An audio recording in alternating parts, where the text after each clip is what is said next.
tous, c'est Thomas de la pépinière du fruitier. Dans cette vidéo, je vais te présenter le pommier Stark Earliest. C'est une variété anglaise qui a été obtenue par les frères Stark, qui sont à l'origine de la création de pas mal de variétés de fruits. Et Earliest signifie la plus précoce. Donc c'est une pomme qui va se cueillir à partir de début juillet. En 2022, ici, je l'ai obtenue au 3 juillet. Cette année, elle est plus tardive. Là, on est arrivé fin juillet. On arrive autour du 20 juillet. Et il y a encore des fruits qui sont bons à consommer. Les premiers ont pu être consommés au 10 juillet. Voilà, donc c'est une pomme du mois de juillet comme son nom l'indique. On va la déguster ensemble et puis je vais vous parler un peu des caractéristiques du fruit. Donc c'est un fruit qui peut être de petit calibre et de moyen calibre. Les pommes sont rarement grosses. On peut prendre plusieurs pommes pour observer les calibres. Donc là on a des pommes qui sont moyennes, hein, quand même sympathiques. Puis on en a quelquefois des petites également. Voilà, c'est pas une pomme très jolie.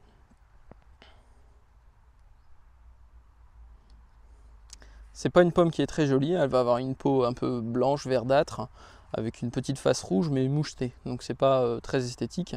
Là ce qu'on peut voir c'est un anneau de gel on dirait, mais il y a un trou dedans. Donc bon je sais pas, mais bref. Voilà. C'est assez fréquent sur les pommes d'été de ne pas avoir une très belle épiderme. Et par contre la particularité de cette variété en termes de saveur par rapport aux autres pommes d'été, c'est qu'elle va être plutôt douce. Alors qu'en général les pommes d'été, comme par exemple Transparente Blanche qui mûrit à la même période, elle va être plutôt acidulée. Donc là on va avoir une pomme plus douce, mais en plus qui présente un bon parfum, donc on va la déguster ensemble.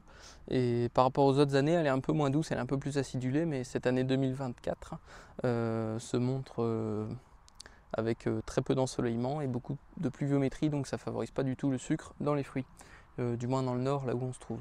Donc voilà, donc on va déguster la pomme, puis je vais vous donner mes impressions, même si je la connais déjà.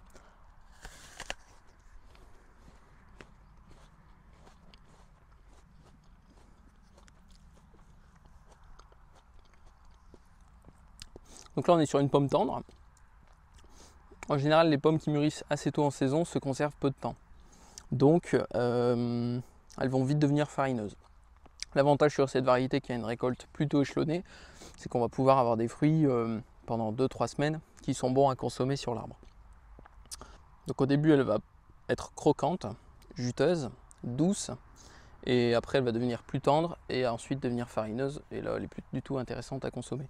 Et aussi une des particularités de cette pomme du coup, c'est son parfum qui est vraiment typique. On va dire que c'est le cliché du parfum de la pomme. Voilà, mais qui prend bien en bouche. Du coup c'est vraiment une pomme sympathique, rafraîchissante, assez juteuse. Bon bien sûr une fois qu'elle devient trop tendre et farineuse, on perd un peu de jutosité. Mais voilà un peu tout ce qui fait les caractéristiques de ce pommier. Il a aussi une bonne vigueur, une bonne résistance aux maladies. J'ai jamais constaté d'oïdium sur cette variété. Et cette année on arrive à avoir de la tavelure en pépinière sur les variétés les plus sensibles. Et sur cette variété là il ne me semble pas en avoir observé. Puis on voit aussi que les fruits sont sains, il n'y a pas de maladie.